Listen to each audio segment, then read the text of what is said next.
আজ বলছি এমন এক প্রতিজ্ঞাবদ্ধ নবীর কাহিনী, যিনি 950 বছর ধরে মানুষের মাঝে এক আল্লাহর দাওয়াত পৌঁছে দিয়েছিলেন।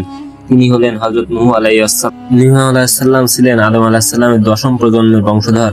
তার যুগে মানুষ একসময় এক আল্লাহর ইবাদত করত, কিন্তু সময়ের সাথে তারা সৎ মানুষদের মৃত্যুতে তাদের স্মৃতি ধরে রাখতে মূর্তি বানায়। প্রথমে কেবল স্মরণ, পরে পূজা, আর ধীরে ধীরে তারা হয়ে গেল মূর্তি পূজা। মানুষকে এই শিরক থেকে ফিরিয়ে আনতে আল্লাহ নূহ আলাইহিসসালামকে নবী করে পাঠালেন।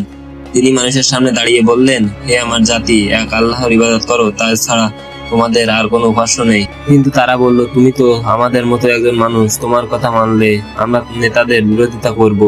তারা উপহাস করলো, কানে আঙ্গুল দিল, কাপড় দিয়ে মুখ ঢেকে নিল, যেন সত্য শুনতেই না চায়। তবু নূহ আলাইহিসসালাম হার মানলেন না। তিনি কখনো গোপনে, কখনো প্রকাশ্যে, কখনো রাতে, কখনো দিনে দাওয়াত দিলেন, আল্লাহর কাছে ক্ষমা চাও, তিনি তোমাদের জন্য আকাশ থেকে বৃষ্টি ঝরাবেন, সম্পদ ও সন্তান দান করবেন। কিন্তু তারা অবাধ্য।